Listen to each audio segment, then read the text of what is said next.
அந்த ஷீல்ட கூட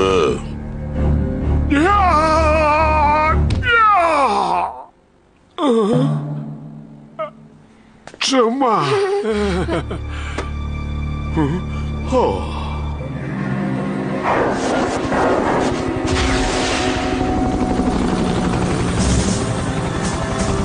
என்ன நம்புங்க சார், ரிசர்ச்சுக்காக தான் நான் இங்க வந்திருக்கேன். மன்னிச்சிரு ஜாக்கி, உன் குடும்பம் இதுல மாட்டும் நான் எதிர்பார்க்கவே இல்லை. இவ்வளவு தூரம் பாடுபட்டு கடைசியில அந்த ஷீல்ட கோட்டை விட்டுட்டமே. எத்தனை தடவை சொல்றது, ஷீல்டு முக்கியம் இல்ல, அதுக்கு நடுவுல இருக்கிற அந்த ரகசிய வார்த்தைகள் தான் முக்கியம். அதுலதான் மந்திரமே அடங்கி இருக்கு. பெரியவர, அந்த ஷீல்டு எங்கேயும் போயிடாது. அது அவங்க கிட்ட இருந்து கொண்டு வர வேண்டியது எங்க டிபார்ட்மெண்டோட கடமை. அந்த கஷ்டம் உங்களுக்கு வேண்டாம், அதை எடுத்துட்டேன். இப்ப நான் புத்திசாலி தானே? கொண்டு வந்துட்ட மாஸ்டர்.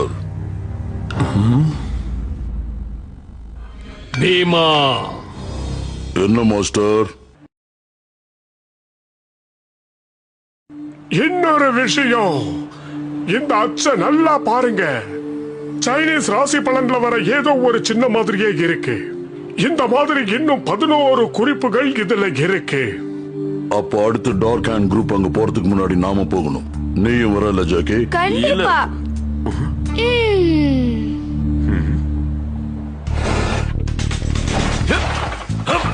ஜாக்கி, இந்த கார்ட்டூனை தயாரிக்கணும்னு உங்களுக்கு எப்படி தோணுச்சு? சின்ன வயசுல இருந்தே எனக்கு கார்ட்டூன்ஸ்னா ரொம்ப பிடிக்கும். ஆனா நானே ஒரு கார்ட்டூனா இருப்பேன்னு கொஞ்சம் கூட எதிர்பார்க்கல. கார்ட்டூன் கதாபாத்திரம் என்ன வேணாலும் செய்யும், ஆனா ரியல் லைஃப்ல அந்த மாதிரி பண்ண முடியாது. அதனால எத்தனை எத்தனை எத்தனை வருஷம் ஆனாலும் ஜனங்க மத்தியிலையும் குழந்தைங்க மனசுலயும் நான் நிரந்தரமா இருப்பேன். என் ரொம்ப நாள் கனவு நிறைவேறிருக்கு. I love cartoons.